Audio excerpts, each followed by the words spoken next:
लक्ष करिअर अकॅडमीच्या या ऑनलाईन प्लॅटफॉर्मवर आपलं हार्दिक स्वागत आहे.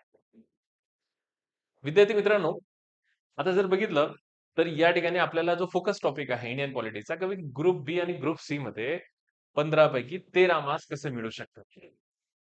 हा या ठिकाणी आपल्याला आजच्या या सेशनमध्ये बघायचा आहे.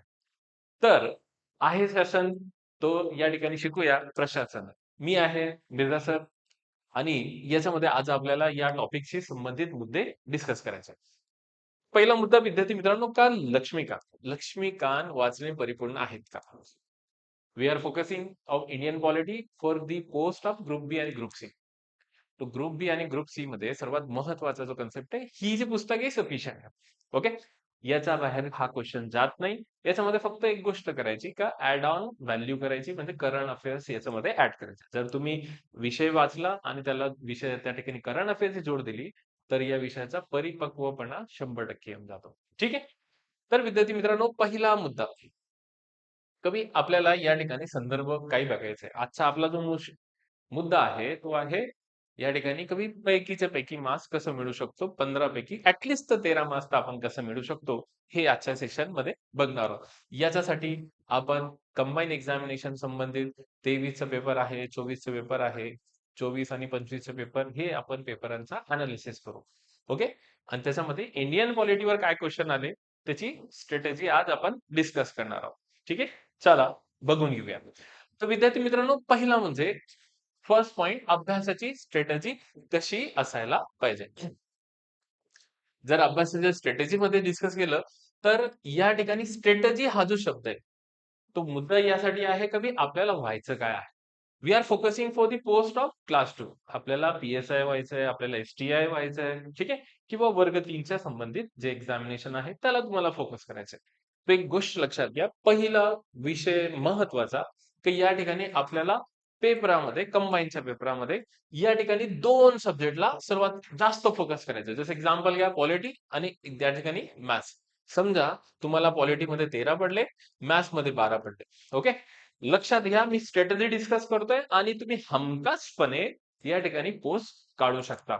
ठीक आहे, आणि 13 आणि 15 जर मिळवले तर किती विद्यार्थी किती मार्क्स झाले तुमचे 25 मार्क झाले. आणि रिमेनिंग जे सब्जेक्ट आहे ते 5 सब्जेक्ट मधून 25 मार्क मिळवले तर या ठिकाणी तुमचा हमखासपणे 50 मार्क तुमचे कव्हर अप होऊन जातात. ठीक आहे, तर एक लक्षात ठेवा का जर तुम्ही तुमचा पॉलिटी विषय चांगला आहे आणि त्याला जोडीला मॅथ जरी केलं तर तुमची कंबाईनची प्री 100% निघून जाईल, आहे की नाही.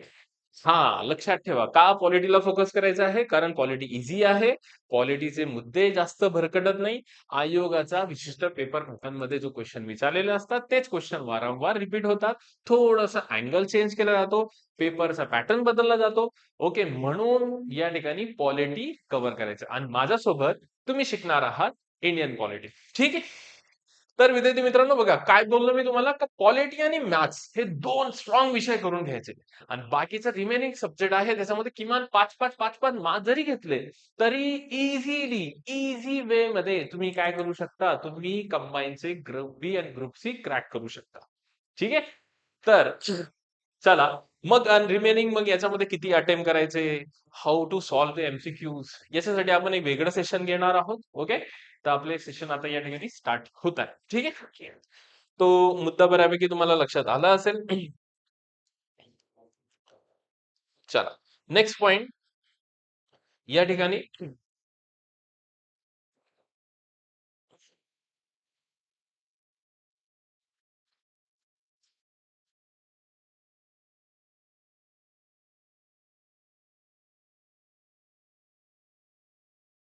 हम्म.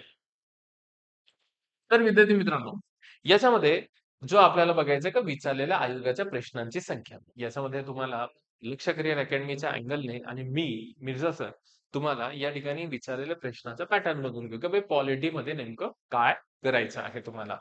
तर बघा पहिला मुद्दा या ठिकाणी कधी संविधान सभा. ओके, संविधान सभेमध्ये 23च्या ब आणि क मध्ये किती क्वेश्चन विचारले, 2 क्वेश्चन विचारले. ठीक आहे, 24 मध्ये किती विचारण्यात आले, 1 क्वेश्चन विचारण्यात आले.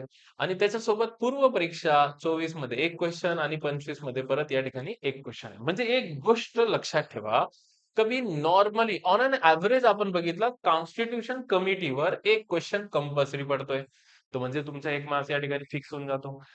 ठीक आहे. याच्यामध्ये वाचायचं काय याच्या संबंधित आपण पुढे डिस्कस करणार आहोत. फक्त आपण विचारलेल्या प्रश्नांची संख्या या ठिकाणी बघू शकतो. नेक्स्ट पॉइंट आहे तर भारतीय राज्यघटनेची वैशिष्ट्य. वैशिष्ट्यामध्ये बघा 24 मध्ये किती प्रश्न आले? 1 आलं.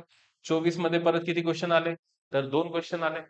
आणि परत 24 मध्ये परत या ठिकाणी जे नोव्हेंबरला झाले पेपर त्याच्यामध्ये परत या ठिकाणी 2 क्वेश्चन आणि 25 मध्ये परत 2 क्वेश्चन. म्हणजे ऑन एन एव्हरेज जर बघितलं तर या ठिकाणी 1 मार्क इकडे कन्फर्म होऊन जातं, इकडे 2 मार्क्स तुमचे कन्फर्म होऊन जातात. तो फोकस काय करायचं? संविधान सभा आणि घटनेची वैशिष्ट्य हे जास्त इम्पॉर्टन्स पॉइंट आहे या ठिकाणी. ओके. त्याच्यानंतर नेक्स्ट पॉइंट आहे मूलभूत हक्क. मूलभूत हक्कामध्ये जो भाग संबंधित आहे. ओके.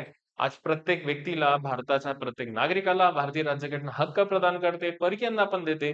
तर त्याच मूलभूत हक्कासंबंधित मूलभूत हक्काचा क्वेश्चन आला एक. पण 24 मध्ये एकही क्वेश्चन नाही आला. पण 24 मध्ये जर आपण बघितलं तर 3 क्वेश्चन येऊन गेले आणि 25 मध्ये परत 2 क्वेश्चन आहे. ओके, तर म्हणजे मूलभूत हक्क आपल्या वाचणाऱ्या इम्पोर्टंट टॉपिक्स पैकी एक होऊन जातो. म्हणून आपल्याला त्या विषयाला महत्त्व प्रदान होऊन जातो. ठीक आहे. त्याच्यानंतर मूलभूत हक्क, मार्गदर्शक तत्वे हे लक्षात हे संलग्न आहे. याच्याशिवाय टॉपिक विचारला जाणार नाही, है ना? तो 3 टॉपिक म्हणजे स्टार्टिंगचे जे बेसिक स्टार्टिंगचे 2 चॅप्टर व्हेरी व्हेरी इम्पॉर्टन्स. त्याच्यानंतर मूलभूत हक्क, मार्गदर्शक तत्वे जर मिळवले तर किमान 2 क्वेश्चन या ठिकाणी फ्रेम होतात. एक तर मूलभूत हक्क, एक तर मार्गदर्शक तत्व, एक तर कर्तव्यावर प्रश्न फिरवला जातो. पण विचारणार हे नक्की आहे आणि तिन्ही जेव्हा वाचणार तुम्ही, तर तिन्हीमध्ये कंपॅरेटिव्ह स्टडी थोडंसं करायला पाहिजे. ठीक आहे. त्याच्यानंतर मार्गदर्शक तत्वे जे समाजाच्या सेट सूचना आहे. तर 23 मध्ये एक क्वेश्चन, 24 मध्ये विचारला जात नाहीये. बघा तुम्ही दोन्हीमध्ये विचारला गेला नाहीये. ओके. पण त्याच्यानंतर जर बघितलं आपण तर पूर्व परीक्षा 2024 मध्ये एक क्वेश्चन या ठिकाणी येणार. 25 मध्ये एक क्वेश्चन या ठिकाणी आलेला आहे. ठीक आहे. तर म्हणजे या ठिकाणी एव्हरेज आपण बघितलं तर 2 आणि या ठिकाणी परत 1 मार्क तुमचे पेपरामध्ये कन्फर्म होऊन जातात. ठीक आहे. नेक्स्ट आहे राज्यपाल. आता एक लक्षात घ्या का भारत आहे. भारताचा संविधान आहे. आपल्या देशामध्ये भरपूर गोष्टी एक आहे तसं बघितलं तर एकात्मिक शासन व्यवस्था पण आहे आणि दुहेरी शासन व्यवस्था या ठिकाणी आहे आपल्या देशामध्ये.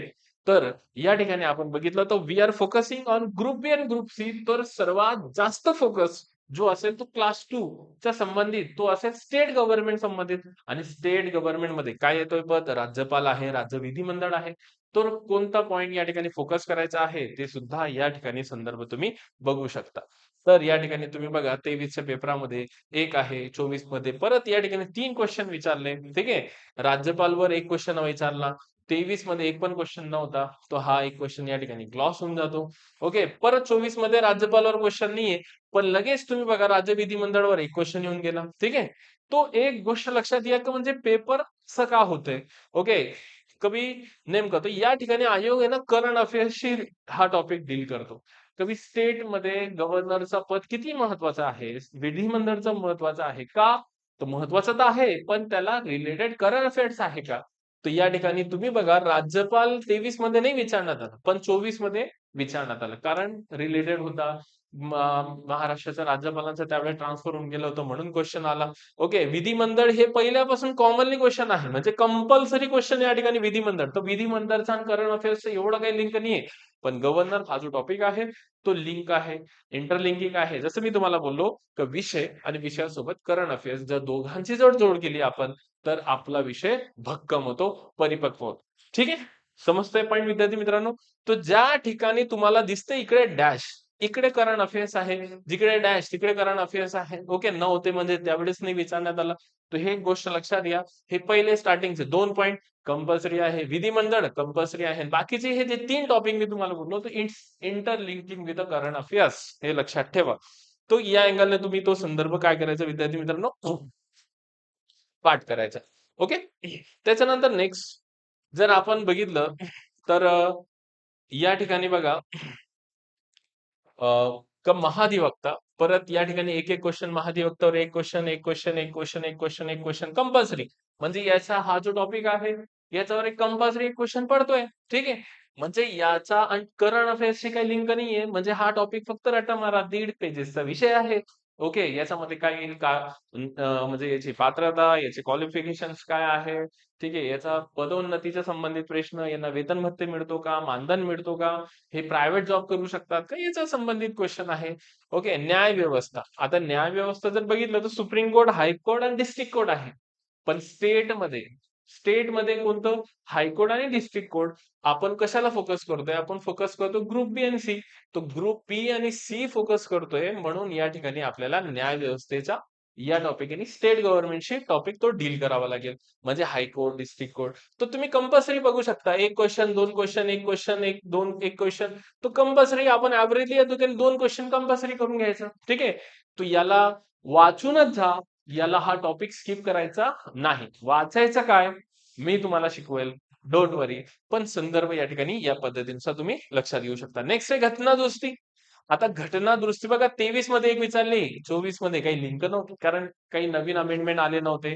तर घटना दुरुस्ती झालेले जे पॉइंट आहे, परिशिष्टांमध्ये जर बदल झाला, कलमांमध्ये बदल झाला, सरकारने काही विधेयक आणले सेंट्रल गव्हर्नमेंटने, तर लगेच आयोग काय करतो? प्रश्न विचारतोय. करंट अफेअर्स संबंधित. हा करंट अफेअर्स झाला. पण 24 मध्ये नॅशनल ज्युडिशियल अपॉइंटमेंट कमिटीवर डिस्कशन चालू होतं. त्याच्यानंतर लगेच सरकारने महिला आरक्षण संबंधित विधेयक आहे ना, तर हे लक्षात घ्या. हे नवीन-नवीन अपडेट होते म्हणून आयोगाने घटना दुरुस्तीवर ॲज अ करंट अफेअर्स म्हणून प्रश्न विचारले. मग टाइप ऑफ अमेंडमेंट, घटना दुरुस्तीचे प्रकार काय आहे? कसं घटना दुरुस्ती करतात? विशेष बहुमत काय? साधं बहुमत काय? ओके. आणि त्याला लक्षात कसं ठेवायचं? ते पण संदर्भ या ठिकाणी आपण बघू शकतो. त्याच्यानंतर सेंट्रल स्टेट रिलेशन. ठीक आहे. तो सेंट्रल स्टेट रिलेशन मध्ये तुम्ही 23 मध्ये एक पॉइंट आहे आणि डायरेक्ट 25 मध्ये एक पॉइंट आहे. याच्यानंतर विचारला नाही टॉपिक. कारण हा टॉपिक करंटशी रिलेटेड होऊन जाईल. राज्य निवडणूक आयोग, स्टेट गव्हर्नमेंटचा एक्झाम आहे. बी आणि सी ला आम्ही फोकस करतोय. तर म्हणून राज्य निवडणूक आयोग 1 आणि त्याच्यानंतर 24 मध्ये 2 क्वेश्चन. परत नाही आला, परत एक क्वेश्चन आला. म्हणजे 1 मार्क इकडे कन्फर्म होऊन जातो तुमचा. इकडे 2 मार्क कन्फर्म होऊन जातात. ठीक आहे. इकडे 1 मार्क कन्फर्म होऊन जातो. ओके. आणि राहिला मग विषय काय आहे? पंचायत राज मध्ये 2-2, 2-2, 2-2, 2-2, 2-2 मार्काचे प्रश्न विचारले आणि मग इतर जे आहे काही ऑर्गनायझेशन असतील, काही संस्था असतील, ओके, त्याच्या संबंधित क्वेश्चन या ठिकाणी फ्रेम होतात. तर विद्यार्थी मित्रांनो, या ठिकाणी कवी करायचं कसं सर आणि वाचायचं काय? हे तर झालं. कवी तुम्हाला आता बघा इंडियन पॉलिटी जर विद्यार्थी मित्रांनो बघितलं, तर आपल्याला किती मार्क्स घ्यायचे मला एक सांगा बरं? आपल्याला पॉलिटीपैकी 15 मार्क्स. ओके. तरी मी तुमच्यासाठी काय या ठिकाणी हेडिंग काय तयार केली? 15 पैकी 13 मार्क्स शुअर. कारण 2 अफेअर्स करंट अफेअर्स जोडून टाका. ठीक आहे. 13 या ठिकाणी. तो काय करायचा इंडियन पॉलिटिक्सचा या 13 मार्काचा अभ्यास किंवा या 15 मार्काचा आपण अभ्यास कसा करू शकतो? तो हे लक्षात ठेवा. या 15 मार्काला मी 2 मुद्द्यामध्ये हा टॉपिक डिव्हाईड करतो. पहिला मुद्दा तर तुम्हाला या ठिकाणी इंडियन पॉलिटीवर 13 प्रश्न येणार. ठीक आहे. 13 प्रश्न किंवा 13 मार्क्स. ओके. 13 मार्क्स 13 प्रश्न प्रश्न याच्याऐवजी आपण या ठिकाणी डायरेक्ट फोकस करूया मार्क्सला. तर इंडियन पॉलिटीमध्ये 13 मार्क्स आणि लोकल बॉडीजवर किती प्रश्न? 2 मार्क्स आपल्याला घ्यायचे आहे पेपरमध्ये. आता मला एक सांगा का मी आपल्याला पैकीच्या पैकी तसं बघायला गेलं तर सर 15 पैकी 15 मिळवू शकतो. ओके. पण या ठिकाणी आपण 13 ची हेडिंग फक्त तुमच्यासाठी ती तयार केली. का नाही भाऊ ॲट एवढं तर मिळवू शकतो आणि एक लक्षात घ्या विषय सिंपल आहे, विषय सोपा आहे, वाचायला ईझी आहे आणि आपण एकदम हलक्या भाषेमध्ये, साध्या भाषेमध्ये, माइंड मॅपच्या द्वारे तो विषय तुम्हाला शिकवू. ओके. तर म्हणजे जेणेकरून तुमच्या त्या विषयावर प्रभुत्वपणा येईल, भक्कम विषय होईल, जबरदस्तपणे याची 100% गॅरंटी. ओके. तर आता बघा विद्यार्थी मित्रांनो कमी कसं मिळवू शकतात? तर लोकल बॉडीजला तर 2 मार्क सर कंपल्सरी झाले ना. लोकल बॉडीजला 2 मार्क तर कंपल्सरी झाले आपल्याला. तो हे 2 मार्क या ठिकाणी आता 2 मार्क कसे मिळवायचे? का 300 पेजेसची पुस्तक वाचायचे का तुम्हाला? बिलकुल गरज नाहीये. है ना? लक्षात ठेवा. मार्केटमध्ये असे पुस्तकं आहे 300 350 पेजेसची पुस्तकं लोकल बॉडीजला. आणि आपल्याला किती मार्क घ्यायचे? 2 मार्क. परवडणार नाही. है ना? लक्षात घ्या 2 मार्कासाठी. तो लोकल बॉडीजमध्ये या ठिकाणी काय करायचं विद्यार्थी मित्रांनो? तुम्ही एक लक्षात घ्या 73वी घटना दुरुस्ती अभ्यास करून घ्या. ठीक आहे.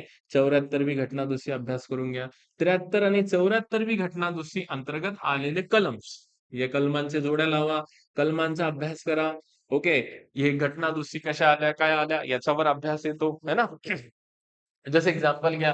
तुम्ही ट्रिक्स लावू शकता या ठिकाणी. जसं 243 डी आहे. तो 243 डी म्हणजे काय? तर डी म्हणजे शॉर्टकट मध्ये बरं, डी म्हणजे डिवायडेशन असं आपण पाठ करूया. डिवायडेशन शॉर्टकट समजण्यासाठी बरं, लक्षात ठेवा. बाकी याचा काही संबंध नाहीये. तो 243 डी म्हणजे डिवायडेशन. या डिवायडेशन म्हणजे काय, याच्यामध्ये दोन प्रकारचे आरक्षण, ऐच्छिक आणि अनैच्छिक. ठीक आहे. तो लक्षात ठेवा, म्हणजे लॉजिक जर तुम्ही या विषयामध्ये लावलं तर इझी वे मध्ये तुम्हाला हा आर्टिकल पण लक्षात येऊन जातो, मुद्दे पण लक्षात येऊन जातात. ओके. तो 243 डी मध्ये ऐच्छिक आणि अनैच्छिक आरक्षण, मग या ठिकाणी schedule caste and schedule tribes, त्याच्यासोबत महिला आरक्षण हे जे आहे कंपल्सरी आरक्षण आहे, आणि ओबीसी आरक्षण जो आहे तो अनैच्छिक आहे, सरकारच्या मर्जीवर आहे. आणि सध्या करंट अफेअर्स म्हणून सरकारने मागे पंचायत राजमध्ये ओबीसी आरक्षण रद्द करून टाकलं होतं. ठीक आहे. तो लक्षात ठेवा, म्हणून तो क्वेश्चन येऊन जातो. तो याला कलमाला वाचा, 73 आणि 74 घटना दुरुस्ती एकदम कन्फर्म करून टाका, म्हणजे तुमचा हा एक मार्क्स कन्फर्म होऊन जातो. आणि मग याच्यानंतर करायचं काय, याच्यानंतर समित्या अभ्यास करायच्या. ओके. समित्या सर दोन प्रकारच्या आहे, सेंट्रलच्या समित्या आणि स्टेटच्या समित्या. तो सेंट्रल स्टेटच्या ज्या समित्या आहे, आपण अभ्यास कशाचा करतोय, ग्रुप बी चा अभ्यास करतोय. मग सर्वात जास्त फोकसेबल पॉईंट काय असणार आहे, स्टेटच्या समित्या. ओके. त्याच्यानंतर मग या स्टेटच्या समित्यामध्ये जसं शॉर्ट ट्रिक्स आहे, VLBP है ना, वसंतराव नाईक समिती, लना बुंगीरवार, बाबूराव काळे, PP पाटील, याला शॉर्ट ट्रिक्स वाचा. VLBP है ना, VLBP. तो व्ही म्हणजे वसंतराव नाईक समिती कधी आली, 1960 ला. एल म्हणजे काय, लना बोंगीरवार कधी आली, 1970 ला. त्याच्यानंतर बाबूराव काळे कधी आली, 1980 ला. आणि PB पाटील 60 झालं, 70 झालं, 60 नंतर 70, 70 नंतर 80, नंतर काही नाही. कमेंट्स करा. ओके. तर या ठिकाणी लक्षात ठेवा, मग तुमच्या मनात 90 येईल, नाही 1984. ओके. तर 1984 आहे. ओके. तर या ठिकाणी या पद्धतीनुसार तुम्ही या समितींचा अभ्यास करा, कंपॅरेटिव्ह स्टडी करा. ओके. यांचे मुख्य उद्देश काय होते, याच्या समितीची रचना प्रॉपर अभ्यास करून घ्या. या समितीने काय रेफरन्सेस दिले ते.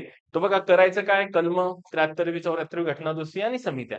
याचा जोडीला फक्त एक ऍडिशन पाठ करा विद्यार्थी मित्रांनो. तो परत कोणता, तो आहे ग्रामपंचायत. ग्रामपंचायत डिटेलमध्ये वाचा, आणि त्याच्या सोबतीला ग्रामपंचायत सोबत जिल्हा परिषद करून टाका. बस झाले तुमचे 2 मार्क कन्फर्म. बघा, याच्यामध्ये वाचायचं काय, 2 मार्कासाठी 300 पेजेसची पुस्तक नका वाचू. मी जे जे IMP पॉइंट सांगितले, ते सर्व IMP पॉइंट कलमाला वाचताना ट्रिक्स वाचा, समिती वाचताना प्रॉपर अनालिसिस करा, आणि मग ग्रामपंचायत आणि जिल्हा परिषदचा संदर्भ बघून घ्या. ठीक आहे. चला, बघून घ्या. तर म्हणजे झाले काय आपले विद्यार्थी मित्रांनो, 2 मार्क कन्फर्म होऊन गेले. आता हे राहिले किती, 15 पैकी 13 मार्क्स. 13 मार्क्स या ठिकाणी. तो 13 मार्क्स मिळवायचे, इंडिया पॉलिटी मी तुम्हाला रेफरन्स ऑलरेडी सांगून दिलेला आहे. तुम्ही ते पुस्तक मधून पण वाचायचं काय आहे सर. ओके. तर पुढच्या स्लाइड मध्ये आपण ते बघूया. बघा, कसं आपण विषयावर मात करू शकतो, भक्कम विषय करू शकतो. सर तुम्ही तर लई म्हणताय का सर 100% प्रश्न याच्यामधून येतात, आणि नाही आला तर. तर ते नाही आला तर लक्षात घ्या, विषय हा अंगलट येईल तुमचा, तुमच्यापेक्षा ते माझा अंगलट येईल. ओके. मग काय करायचं, मोर्चा काढायचा का, ठीक आहे, असं नाही का, है ना. तो तो या ठिकाणी काय मोर्चा काढण्याचा संदर्भ नाही येणार. आतापर्यंतचा जो आमचा अनुभव आहे, त्या अनुभवाच्या बेसिसवर या ठिकाणी हा तुमच्यासाठी एक स्पेशल सेशन या ठिकाणी घेऊन आलो आहोत. ठीक आहे विद्यार्थी मित्रांनो. चला, तर तो या ठिकाणी आपण हा पॉइंट बघितला की आपण त्याच्यावर कसं करू शकतो. आता विद्यार्थी मित्रांनो, या ठिकाणी नेक्स्ट पॉइंट जर बघितलं तर फर्स्ट आपण आपला जो संविधान आहे, आपला जो कॉन्स्टिट्यूशन आहे, तर हा कॉन्स्टिट्यूशन मी डिवाइड केलेला आहे टोटल काही टॉपिक मध्ये, जसं लाईक बेसिक्स आहे. ओके. तो बेसिक्स मध्ये काही मुद्दे आहे, काही पार्ट 5 आहे, पार्ट 6 आहे. ठीक आहे. आणि मग परत या ठिकाणी भाग क्रमांक 13 आणि त्याच्यानंतर 11, 12 आणि 13 यांचे रेफरन्सेस आपण या ठिकाणी डिस्कस करणार. बेसिक्स. आता बघा, बेसिक्स मध्ये पहिला मुद्दा संविधान सभा. ओके. आता संविधान सभेमध्ये काय क्वेश्चन येतात. ओके. संविधान सभेमध्ये तुम्हाला 3 समित्यांचा प्रॉपर अभ्यास करायचा आहे. कॅबिनेट मिशन कधी आलं, काय आलं, क्रिप्स योजना कधी आली. ओके. त्याच्यानंतर 1940 ची ऑगस्ट घोषणा, यांचे रेफरन्सेस पॉइंट प्रॉपरली अभ्यास करा. ठीक आहे. या समिती म्हणजे संविधान सभा तयार करण्यासाठी ज्या 3 समित्या आल्या, त्या 3 समितींचा प्रॉपर अभ्यास करा. या समितींची रचना कशा होत्या ते बघा. कुठून कोणाची निवडणुका झाल्या. ओके. म्हणजे संस्थानिकांच्या निवडणूक विशेष म्हणजे कुठून झाल्या. ठीक आहे. ते हे याच्यावर क्वेश्चन असतात. ओके. आणि मग त्याच्यानंतर जी संविधान सभा आल्यानंतर संविधान सभेने जे समित्या तयार केल्या, जसे की मसुदा समिती आहे, महत्वाच्या 14 समित्या होत्या. तो काही समितींचे अध्यक्ष आणि सदस्य तुम्हाला विचारले जातात किंवा खालीलपैकी कोणता व्यक्ती संविधान सभेचे सदस्य नव्हते, तर जसं महात्मा गांधीजी झाले, जिना झाला, तर हे लोक संविधान सभेचे मेंबर नव्हते कारण ते किंग मेकर होते त्यांच्या काळामध्ये. ठीक आहे, हे लक्षात ठेवा. तर याच्या संदर्भात एक पॉईंट येऊ शकतो. ओके, तर हा झाला एक बेसिक पॉईंट. म्हणजे रट्टा मारा, अधिवेशनला जोड देऊन टाका. ठीक आहे, आणि मग रचना केल्यानंतर लगेच मग काय करायचे, अधिवेशनला जोड देऊन टाका. टोटल 11 अधिवेशन झाले. ते 11 अधिवेशनाचे रेफरन्सेस काय आहे, कसे आहे, कोणतं पहिलं अधिवेशन कोणत्या तारखेला सुरू झालं, काय भाषण केलं, असं. ठीक आहे, बेसिक मध्ये. दुसरा पॉईंट या ठिकाणी वैशिष्ट्य वाचा विद्यार्थी मित्रांनो. आता संविधानाचे वैशिष्ट्य. संविधानाचं वैशिष्ट्य म्हटलं जर बघितलं तर भारतीय राज्यघटना ही दुसऱ्या आयडिओलॉजी होती, ते भरपूर गोष्टी आपण ऍक्सेप्ट केलं. तर या ठिकाणी कंपॅरिझन स्टडी होऊन जातो की अमेरिकेमध्ये काय आहे, भारतामध्ये काय आहे, इंग्लंडमध्ये काय आहे, भारतामध्ये काय आहे. इंग्लंडमधून संसद घेतली, मग जशी तशी स्वीकारली का? अमेरिकेमधून मूलभूत हक्क आला, पण जसं तसं स्वीकारलं का? अमेरिकेमध्ये काय रचना, भारतामध्ये काय रचना. थोडंसं कंपॅरेटिव्ह स्टडी आणि याला जोड द्या थोडीशी करंट अफेअर्सची. ठीक आहे, हे करंट अफेअर्सची जोड दिली तर प्रॉपरली हा विषय एकदम जबरदस्त होऊन जातो. लक्षात घ्या. आणि हा वाचूनच जायचं वैशिष्ट्य. टोटल 13-14 वैशिष्ट्य आहे संविधानाचे. ते 13-14 वैशिष्ट्य कमी त्याच्यामध्ये सर्वात आवडता आयोगाचा जो क्वेश्चन आहे तो आहे निधर्मी. निधर्मी म्हणजे काय? कवी धर्मनिरपेक्ष राज्य. तर निधर्म म्हणजे निधर्मी राज्य काय असतात, अल्पसंख्याकाची व्याख्या काय आहे, ओके, याच्या संबंधित कॉन्स्टिट्यूशन मध्ये कोणकोणते मुद्दे आहे हे तुम्हाला पेपरमध्ये विचारतात. त्याच्या सोबतीला त्याच्या जोडीला, ठीक आहे, लक्षात घ्या, संघ राज्य जोड करून घ्यायचं. कमी भारतामध्ये भारत हा खरं म्हणायला गेलं तर संघ राज्य नाहीये, राज्यांचा संघ आहे. ओके, तर संघ राज्य का या ठिकाणी या शब्दामध्ये स्टेटचे अधिकार काय आहे, स्टेटचा अधिकार मध्ये कसं सेंट्रल गव्हर्नमेंट इंटरफेअर करतो, तर तो आणीबाणीचा पॉईंट. तर लगेच मग आपण आणीबाणी वाचून घ्यायचं. तो हे वैशिष्ट्य प्रॉपर वाचा, अनालिसिस करा यांचा. ओके, तर कंपल्सरी तुमचे या ठिकाणी बेसिक मुद्दे म्हणून तुमचे 100% मार्क्स या ठिकाणी मिळतील विद्यार्थी मित्रांनो. ठीक आहे, त्याच्यानंतर नेक्स्ट पॉईंट बघा, पार्ट 5. पार्ट 5 तसं बघितलं तर गव्हर्नमेंट आमच्या देशामध्ये 2 आहे. गव्हर्नमेंट 5 मध्ये सेंट्रल गव्हर्नमेंट आहे आणि स्टेट 6 मध्ये स्टेट गव्हर्नमेंट आहे. कोणती गव्हर्नमेंट आहे? State government. आणि सी मध्ये 5 मध्ये काय, कोणती गव्हर्नमेंट? Central government. तो तुम्हाला फोकस कसं करायचा आहे? तुम्हाला फोकस सेंट्रल गव्हर्नमेंटशी संबंधित क्वेश्चन नाही येणार, लक्षात घ्या. आपण ग्रुप बी आणि ग्रुप सी फोकस करतोय, डायरेक्ट स्किप करा, काही गरज नाही याची. ठीक आहे, हा टॉपिक करण्याची काही गरज नाहीये. तो तुम्ही फोकस करा स्टेट गव्हर्नमेंट. आणि स्टेट गव्हर्नमेंट मध्ये कंपल्सरी मार्क्स तुम्हाला कुठून मिळतात? तर मग तुम्हाला राज्यपाल आहे, हा राज्यपाल टॉपिक शुअर करून टाका. हा राज्यपाल, त्याच्यानंतर विधिमंडळ हा टॉपिक कव्हर करून टाका. ओके, त्याच्या सोबतीला या ठिकाणी राज्यामध्ये काय काय येणार? राज्य लोकसेवा आयोग. आता राज्य लोकसेवा आयोग याला बघितलं तर 100 वर्ष पूर्ण होत आहे. मग याच्यावर क्वेश्चन फ्रेम होऊन जातो. राज्यपालांचा फुल कोण आहे? सेंट्रल की स्टेट? 56 इंची कोण आहे? सेंट्रल की स्टेट? तर ह्या गोष्टी लक्षात ठेवा. जर या गोष्टी अभ्यास केला तर तुमचा विषय महत्वाचा होऊन जातो. तुमच्या विषयाला एक तोडच नाही बॉस, है ना, लक्षात घ्या. मुख्यमंत्री आहे राज्यपाल सोबत, है ना, तर मुख्यमंत्रीना या ठिकाणी काय म्हटलं जातं? ठीक आहे, कोणता व्यक्ती काय स्टेटमेंट म्हणतोय, मुख्यमंत्री आणि राज्यपालांचं काय रिलेशन आहे का? ओके, राज्यपाल माहिती मागू शकतात मुख्यमंत्र्याकडून, तो कलम कोणता? ओके, राज्यपालांवर सल्ला बंधन करत नाही, तो कलम कोणता? या कलमांचा इम्प्लिमेंटेशन काय, राज्याचा महाधिवक्ता काय आहे. जर तुम्ही याला अभ्यास केला, स्टेट गव्हर्नमेंट मध्ये येणारे जे पद आहे, तर प्रॉपरली तुमचा विषय कन्फर्म. ओके, एकदम भक्कम. ओके, समजला पॉईंट? मग विद्यार्थी मित्रांनो बघा, परत एकदा या ठिकाणी बेसिक्स करा.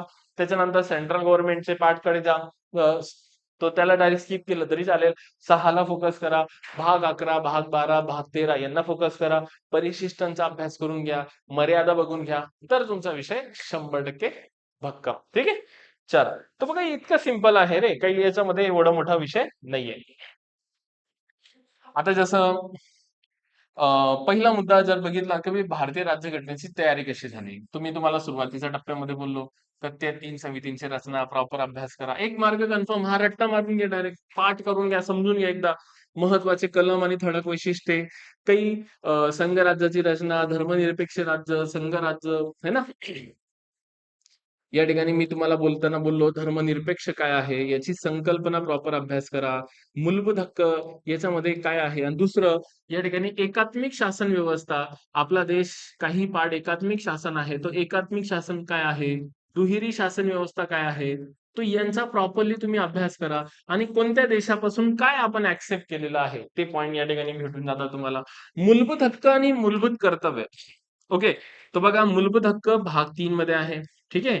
भाग क्रमांक 3 मध्ये आहे. याच्या सोबतीला मार्गदर्शक तत्वे वाचा. हा क्रमांक भाग 4 मध्ये आहे. ओके. आणि याच्या सोबतीला मूलभूत कर्तव्य वाचा. ठीक आहे. हा भाग क्रमांक 4A मध्ये आहे. तर यांच्यामध्ये मूलभूत हक्कामध्ये काय वाचायचं? एखादा कलम वाचा. ठीक आहे. तर कलमांच्या लिमिटेशन्स वाचा. कलम वाचल्यानंतर काही कलमांचे लिमिटेशन्स, काही याच्यावर मर्यादा काय? जसं एक्झाम्पल आहे कलम 19 भाषण अभिव्यक्ती स्वातंत्र्य. भारतामध्ये प्रत्येक व्यक्ती आपले मत एक्सप्रेस करू शकतो. ओके. प्रत्येक व्यक्ती एक्सप्रेस करू शकतो म्हणजे कोण? म्हणजे जसं गव्हर्नमेंट एक्सप्रेस करू शकते, तर आपण करू शकतो. नाही, या ठिकाणी लक्षात द्या कंपनीचा मालक करू शकतो. ठीक आहे. कंपनीला अधिकार नाहीये, तर याच्यामध्ये प्रेसचे अधिकार नाहीये. ओके. तर काय लिमिटेशन आहे? आणि दुसरं लिमिटेशन या ठिकाणी तर तुम्ही सर्वोच्च न्यायालयाचा अवमान नाही करू शकत, देशाची एकता, अखंडता या ठिकाणी भंग नाही करू शकत. असे लिमिटेशन्स आहे. तो तुम्ही कलमासोबत लिमिटेशन वाचा. विशेष करून 19 झाला, कलम 21 झाला. ठीक आहे. कलम 14 काय आहे? कलम 15 काय आहे? ओके. त्याच्यानंतर कलम 25 काय आहे? आणि विशेष करून 29, 30 याच्यामध्ये अल्पसंख्याकांचे अधिकार काय आहे? हे प्रॉपर अभ्यास करा आणि याच्यामध्ये ज्याला आत्मा म्हटलं गेलंय, कलम 32 ओके. डॉक्टर बाबासाहेब आंबेडकरांनी कलम 32 ला आत्मा म्हटलंय. मग तो टॉपिक डिटेलमध्ये करा. मार्गदर्शक तत्वामध्ये तुम्हाला फक्त भाग करायचे आहे. म्हणजे पहिला पॉइंट या ठिकाणी घटना दुरुस्ती करा. कमी याच्यामध्ये कोणते नवीन तत्वे आले, नवीन तत्व कोणते, जुने तत्व कोणते ते टॉपिक. त्याच्यानंतर दुसरा पॉइंट या ठिकाणी त्याचे जे 3 प्रकार करण्यात येतात. समाजवादी, गांधीवादी, है ना? उदारमतवादी, समाजवादी, गांधीवादी, उदारमतवादी. ओके. आणि त्याच्यानंतर हे टॉपिक. तर हे टॉपिक प्रॉपर एनालिसिस करा. समाजवादीमध्ये काय आहे? समाजवादीमध्ये महात्मा गांधींचा संदर्भ कोणते रिलेटेड टॉपिक आहे? गांधीवादीमध्ये कोणते तत्वे नवीन आले? ओके. नवीन तत्व कोणती? जुने तत्व कोणती? असे क्वेश्चन पेपरमध्ये विचारतात. थोडंसं माइंड मॅपचा वापर करा. या टॉपिकला अभ्यास करण्यासाठी, मार्गदर्शक तत्वाचा अभ्यास करण्यासाठी माइंड मॅप वापरा. जर जमत नसेल तर मी आहे तुम्हाला शिकवायला. काही टेन्शन घेण्याची गरज नाहीये. ओके. नेक्स्ट आहे मूलभूत कर्तव्य. मूलभूत कर्तव्यामध्ये सुरुवात 10 कर्तव्य होती. नंतर 1 वाढला. टोटल 11 कर्तव्य झाले. तो कोणत्या समितीने आणलं? त्या समितीमध्ये काय लिमिटेशन होत्या? त्या समितीने कोणता रेफरन्स सांगितला? कोणता रेफरन्स नाही सांगितला होता? आणि हे न्यायालयाच्या कार्यकक्षेत येऊ शकतात का? ओके. मूलभूत हक्काला जसं संरक्षण आहे तसं या दोघांना संरक्षण नाहीये. मग हा कुठून ऍक्सेप्ट केला? हा कुठून ऍक्सेप्ट केला? हा कुठून ऍक्सेप्ट केला? असं कंपॅरेटिव्ह थोडी स्टडी करा. मास कन्फर्म. ठीक आहे. चला. नेक्स्ट आहे धर्मनिरपेक्ष राज्याची आपण ही संकल्पना प्रॉपर बघितली. न्यायपालिका आपल्या देशाची न्यायपालिका जी इंडिपेंडंट आहे. ओके. तर मग हायकोर्ट आणि सुप्रीम कोर्टचे डिस्ट्रिक्ट कोर्टची रचना आणि विधान परिषद यांचे सदस्य. त्याच्यानंतर पंचायत राज. पंचायत राजमध्ये तुम्हाला मी बोललो 73वी घटना दुरुस्ती, ग्रामपंचायत, जिल्हा परिषद आणि नगरपंचायतची काय कंडिशन 73वी 74वी घटना दुरुस्ती प्रॉपर या ठिकाणी अभ्यास करा. राज्य निवडणूक आयोग